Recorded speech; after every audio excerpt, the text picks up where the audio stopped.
Hey you guys, this is Josh And Carolyn. with Homesteading Family, and welcome to this week's episode of the Pantry Chat Food for Thought. This week we are talking about what's going on around here on the homestead. State of the homestead. State of the homestead. Absolutely. So We're going to be musing. How's that? I like it. Chewing the cud. There you go. That's homesteading. Okay, you chew the cud, I'm going to muse because chewing the cud definitely does not sound like Ruminating? Okay, I could go with ruminating. Ruminating. All right. Yeah. We're ruminating. That's better. All right. But before we ruminate, Okay, before we ruminate. we've got a little housekeeping to do. Yeah. Questions of the day. And Yeah. I mean- well, we usually would start with a little bit of chit chat, but kind of this whole episode's chit chat ish. So we're just going to skip ahead to a question of the day. How's sounds that? good. All right. Let's do it. One for you. Let's see. On the video, the top 10 things to be ready for a rocky 24.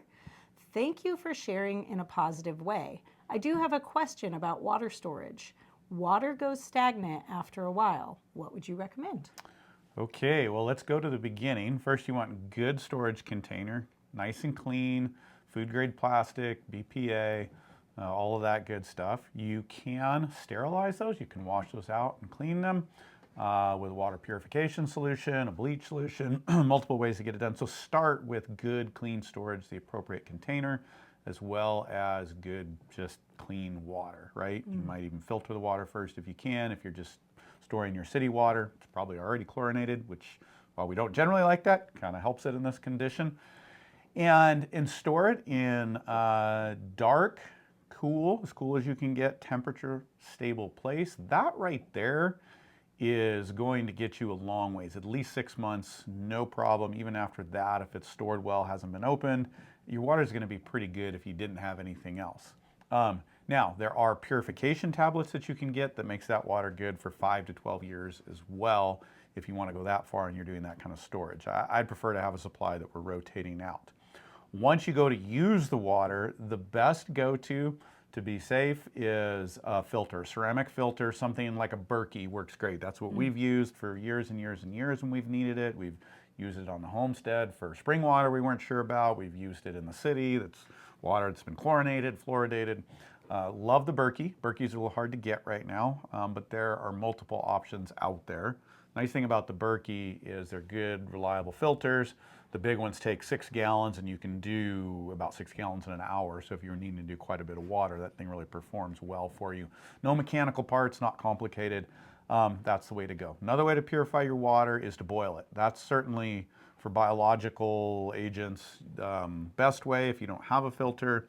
However, if you've got chemical contaminants, boiling is not necessarily going to take care of that. You kind of need to filter it. So, but filtering is your just general go-to, is a good ceramic filter.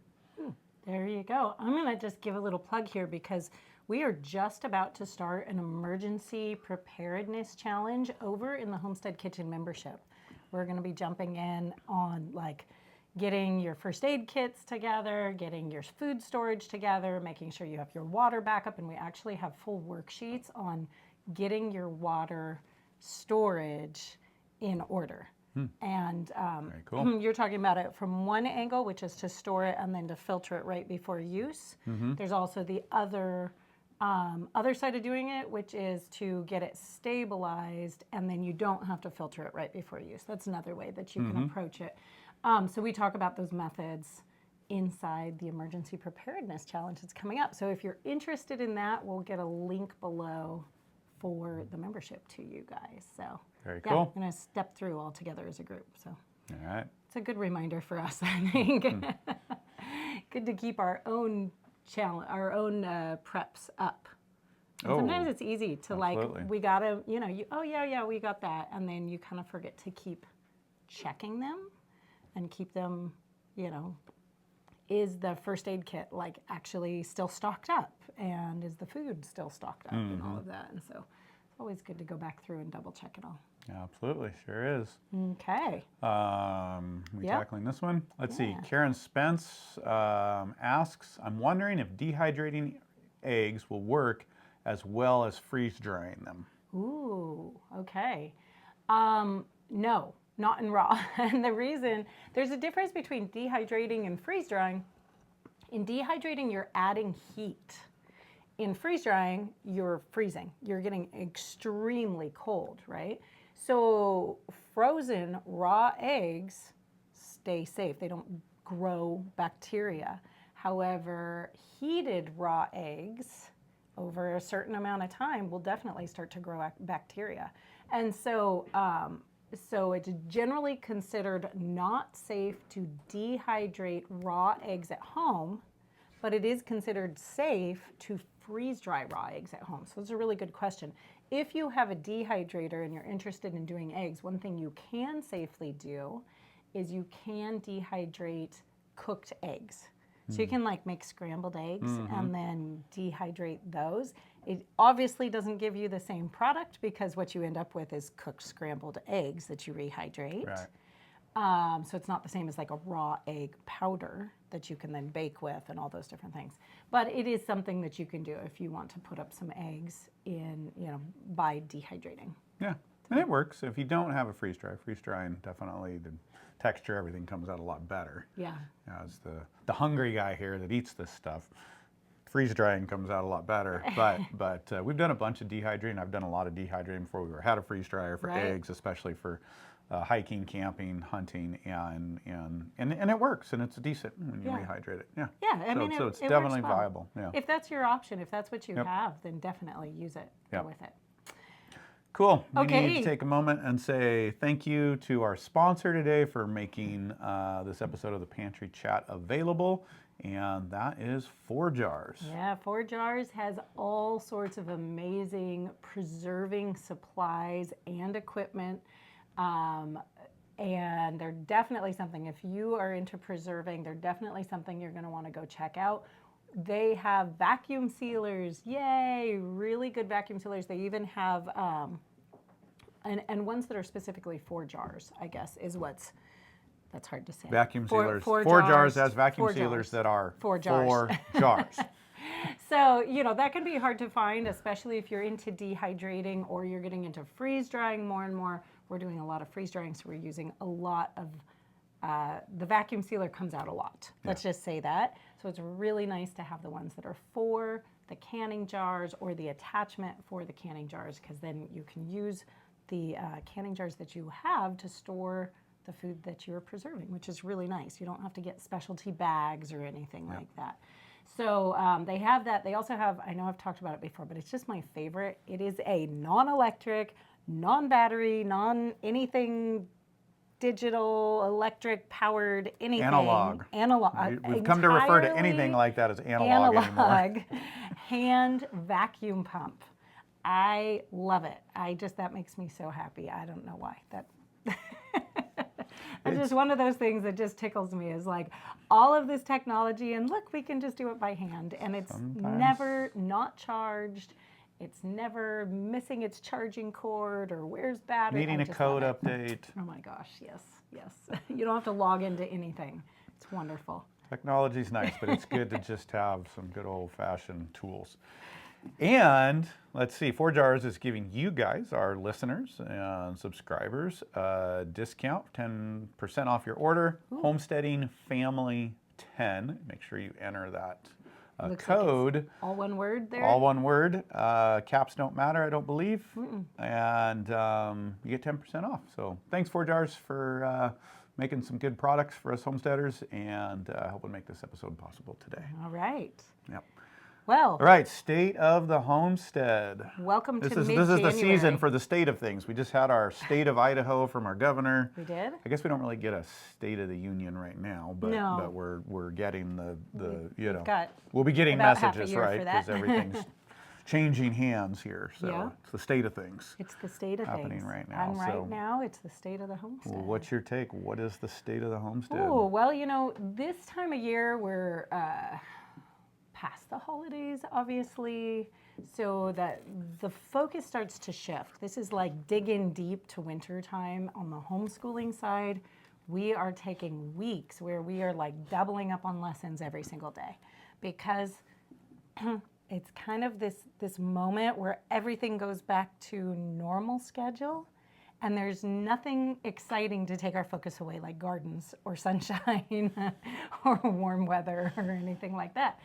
So we're just really buckling down on that side. We're getting a couple organization projects done around here too, which has been really nice to see things start, you know, cleaning back up. You get through the year, it's busy, you're just like going as fast as you can, especially through harvest season.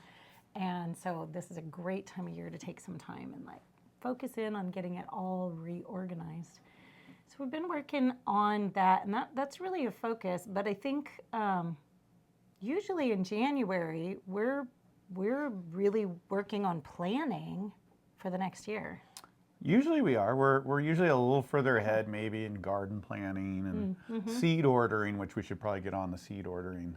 Though we've kind of gotten to a place where we do have a pretty good stock, but we always find things that we're I've wanting actually to do. already ordered seeds. So just so you, like I always do the year when we go to use them, I Interesting. turn around and I reorder them right there. Yeah. So not that there aren't a few things that we need to like we want this specific variety and it's different than what we've done last year. Yeah. So we need to go do that.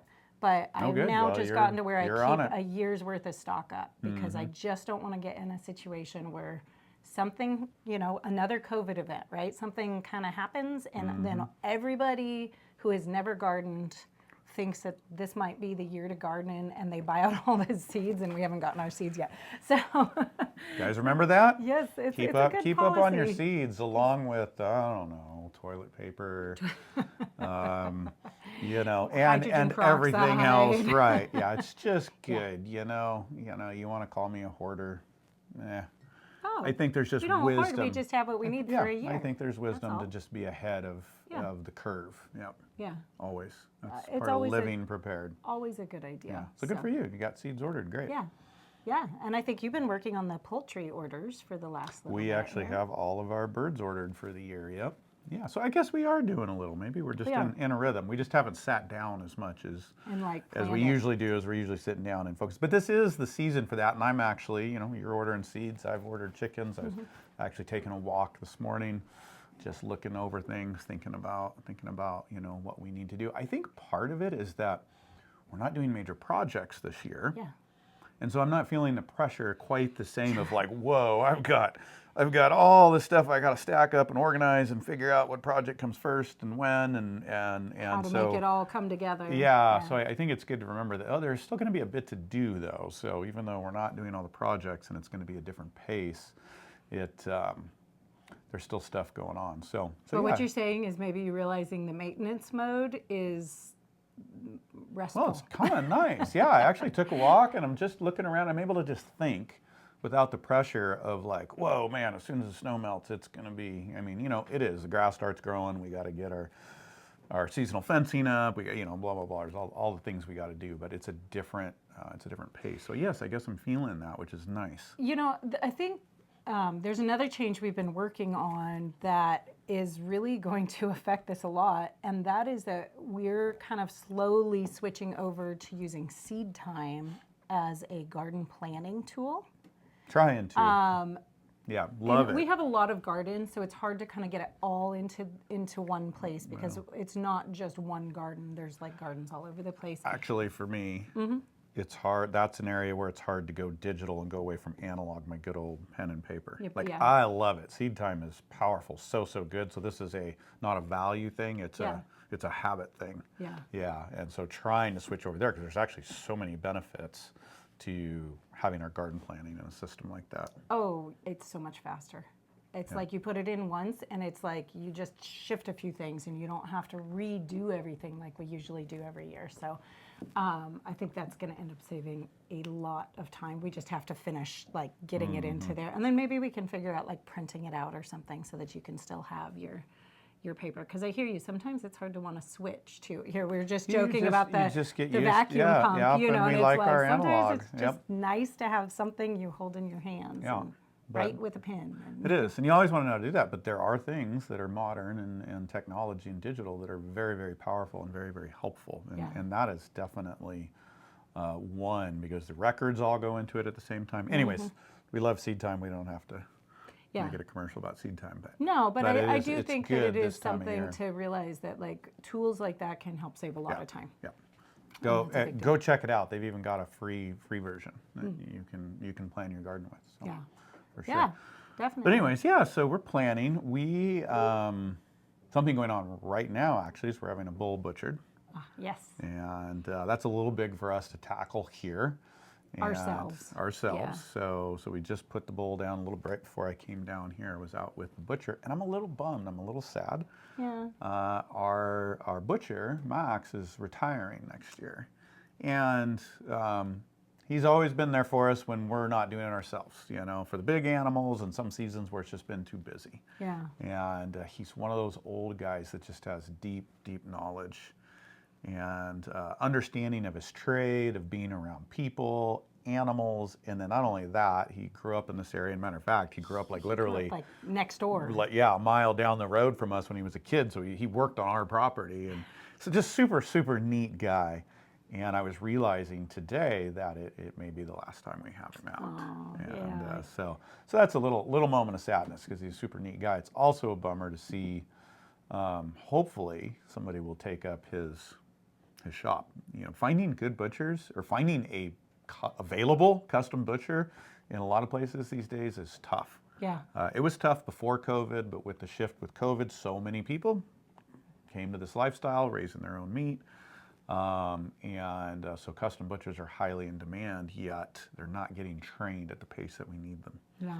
And so I'm going to miss him in multiple ways. Yeah, think about that. If you've got, you know, maybe some kids who are interested in getting into a trade, that might be a really, really good one because there is a demand for that, and it's a growing demand. It's not going to demand. go away. That we could have Max is highly productive, and I was telling Max, what are we going to do? We're going to lose you, but really we need you, and we need another one of you in our Right. area. And I don't even know if that would service the demand.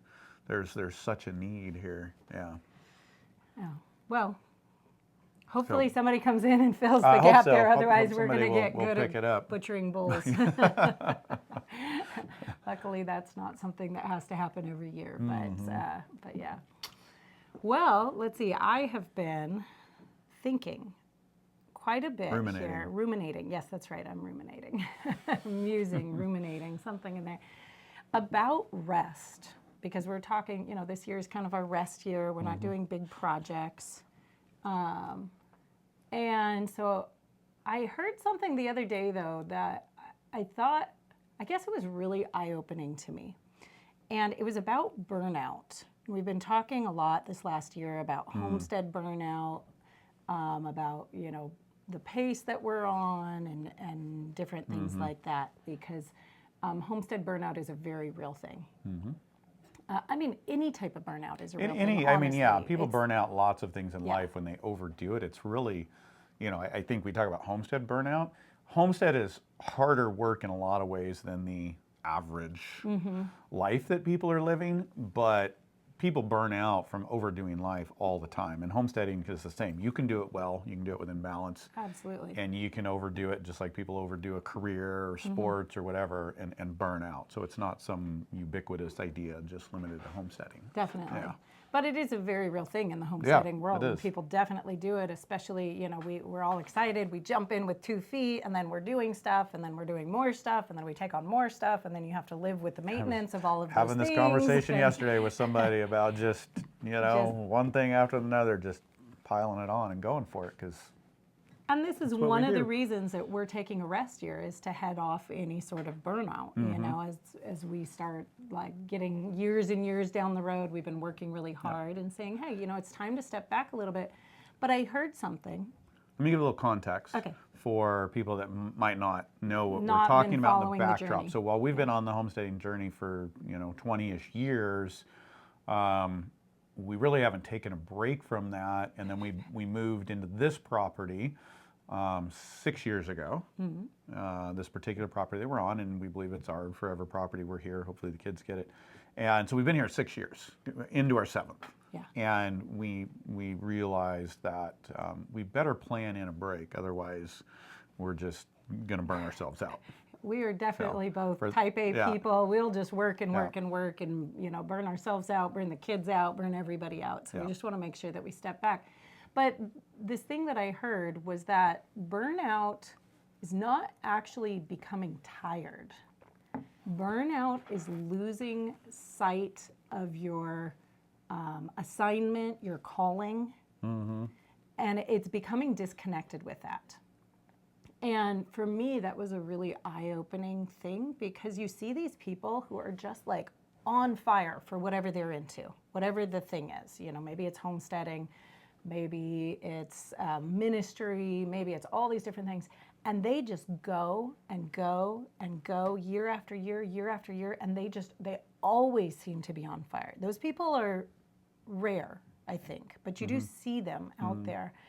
And I've always thought about that, like, what makes them able to just go and just always be fresh and always be excited and not get into the like, oh my gosh, what did I get myself into? Now I've got to do this for years and years. Like, I see it laying out before me, And so for me, that just makes a lot of sense. It's maybe those people are a little bit more in touch with their calling. They stay in line with what they feel their motivation is to do it. For most of us, I think we don't have the habits built in of stepping back and staying in touch, right? The why and the being together on things. And so for us, I've been thinking about this break year, and we're kind of stepping back from things. And I mean, lightly stepping back from big projects, but we're also toning down a couple of our regular things, not, expanding a huge amount or anything like that. And I feel like, gosh, this is just such a great moment to keep being in touch with our motivation. Like, why are we doing this? And kind of get refreshed in that vision of homesteading. Yeah, well, you brought around right what I was thinking is you were saying that in the beginning, because I think those people that you're talking about, the ones that do it well for a long time, they also plan in rest. They pace themselves, and it's that time of rest, which you're coming back around to, that allows you to get centered on your why and what you're doing and refresh. So it's not just rest to do nothing, but that rest helps you reflect, helps you stay in touch.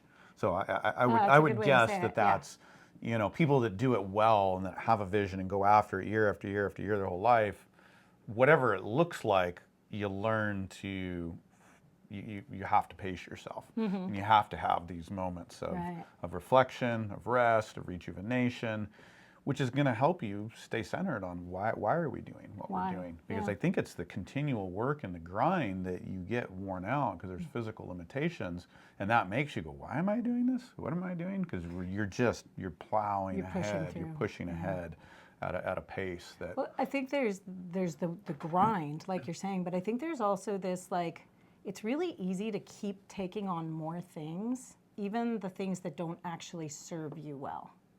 Right? Oh, yeah. It's like, you watch Pinterest and you're like, oh, beekeeping. Like, that would be cool. I want to do beekeeping. But maybe that's not really the thing that's moves the needle for you, or, makes it like something that's really beneficial for your family and you actually see the results of. But over the years, you pick up that, and then you pick up another thing, and then you pick up another thing, and you kind of get this, like, I should keep doing this because I started doing this, so therefore, every year I need to do all of these things plus the new things that I've taken on. And my guess, this is a guess, is that those people who are really good at staying connected to their vision are people who are checking in regularly and going, hey, that was really fun, but that doesn't really serve me. I'm going to let that fall away. Yeah. And like, what are the things? And being really good at like looking at it and being, discerning about what are the things that are actually getting you to what the vision is. I think that's really smart, and especially in the homesteading context, because there just seems to be this unspoken thing that we just need to do it all as homesteaders. This self-sufficiency, this reliance. I like the word resiliency. We're trying to build resilience in our life, but it makes us feel like, or it's part of the nature, maybe it's part of the culture, maybe I've never felt peer pressure from anybody for that, but I think when you look at homesteading as a whole, there might be a integrated peer pressure of sorts, even if nobody's saying it, that like we've got to do it all. Maybe it's just the response to the state of the world, and we feel like, wow, we really need to do it all. Right. And I get it, because we've felt that way, and Yeah. we do. But we can't do it all. No. And so I think what you're saying leans into that we need to really be able to take stock and look at what's realistic to do, what's most advantageous to do. And you get good, I think, at what you're saying over time at spending your energy on the right things, There you go. not just doing the next thing because you've dreamed about doing it or you want to do it or you think you have to do it, Or it's on one of those checklists that you see on blogs occasionally, like 101 projects that every homesteader should do or should try. And you're like, We don't have one of those, do we? I hope not. If we do, throw it out, crumple it up. Right. But yeah, I think we create our own peer pressure in a lot of ways. I think we too. do. That's what I was trying to say. I mean, I think it's out there, but I've never really seen any of that. I don't feel it, but I think as homesteaders, we just feel it. Yeah. And so there is that looking at what everybody else is doing, looking at the state of the world, looking at your why, and it just leads you to like, I gotta go, I gotta do the next thing. And then you're also passionate, right? There's things you Right. want to do. Well, yeah. There's all the things that you want to do, and those become like the things you think you need to do. Right. But I think that's what you were questioning is like, do you really need to do this? Is this the most important thing? And even that you got to look at, because there's things you really need to do that are the best use of your time, but you do need to be doing things that fuel you Yes. as well. A lot of things in homestead are the daily grind, Yeah. especially once you get doing them. Milk cow is romantic. Milk a cow every day for 4 years, and it can be a grind. And so, what's the most beneficial and useful? And this is a good season to be, I think, for us To be looking at that. To be looking at that. Well, and I think there's a difference too between gaining skills and having to live with them every single year. You can look at the big picture and be like, hey, I think we should really know how to do X, Y, Z to make sure that, in case of hard times, we have the skill. And that's great. I mean, we love skill building, Well, Josh and I. Can I give an example? Yeah. I mean, 2 quick, easy examples. Butter making.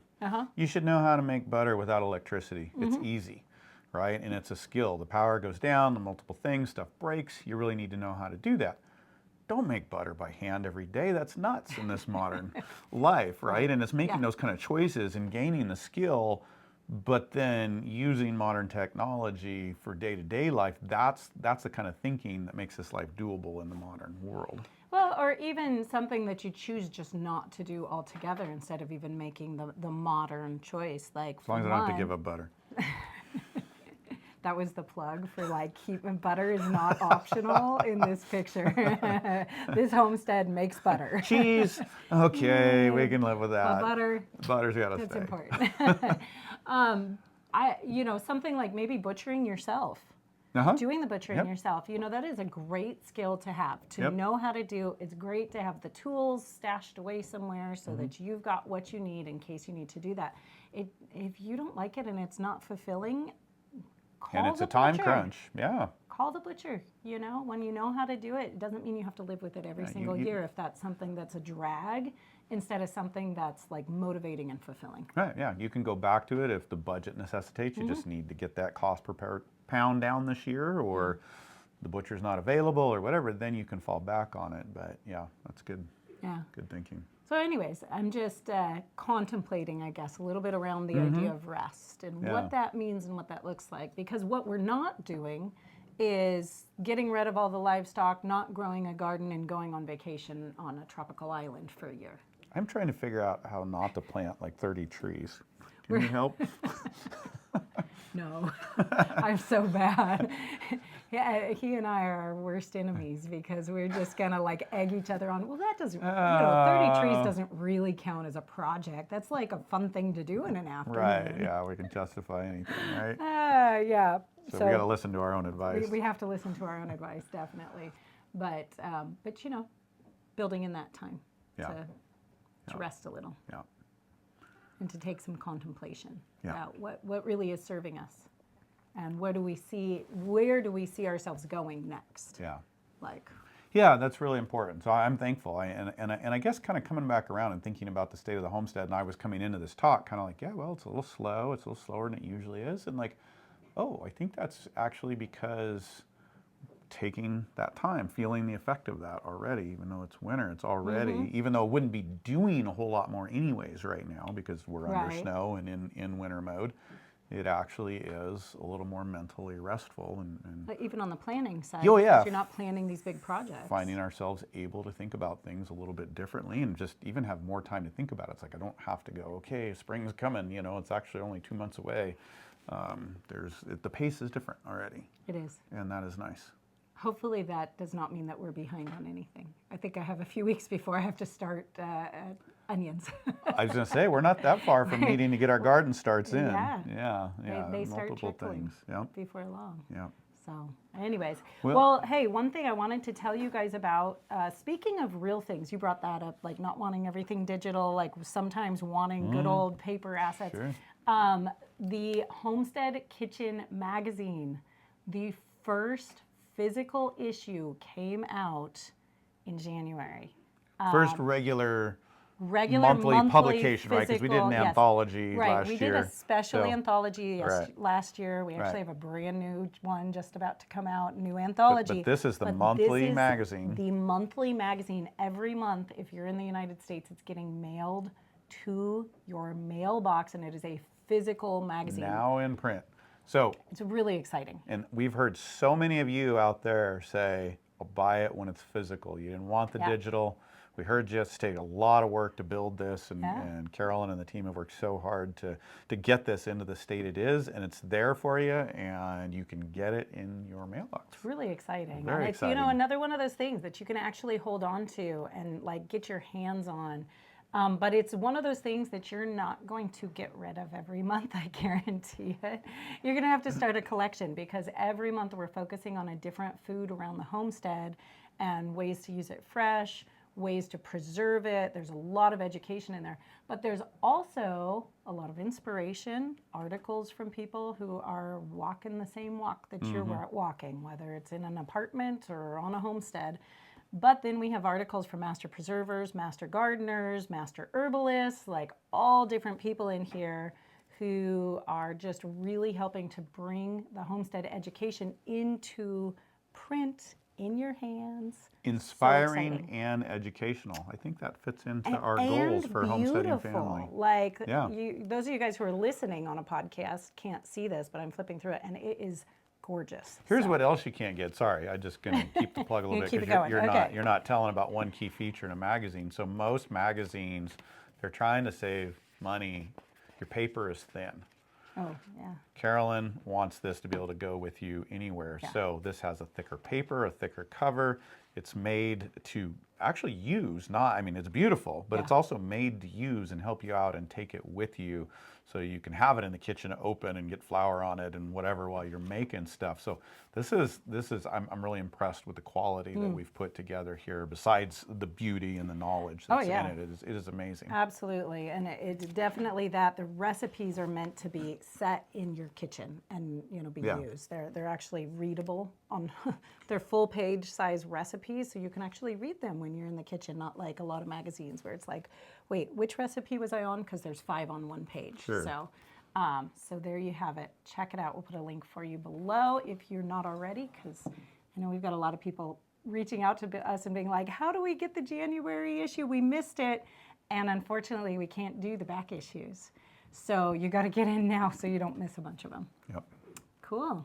Very cool. Well, I think we're about out of time. Okay, Time sounds to go. good. And we'll keep on ruminating, and you guys make your plans for the year. It is that time of the year to be planning and getting ready because spring will be here before we know it. All right. It's been great hanging out with you. See you soon. Goodbye.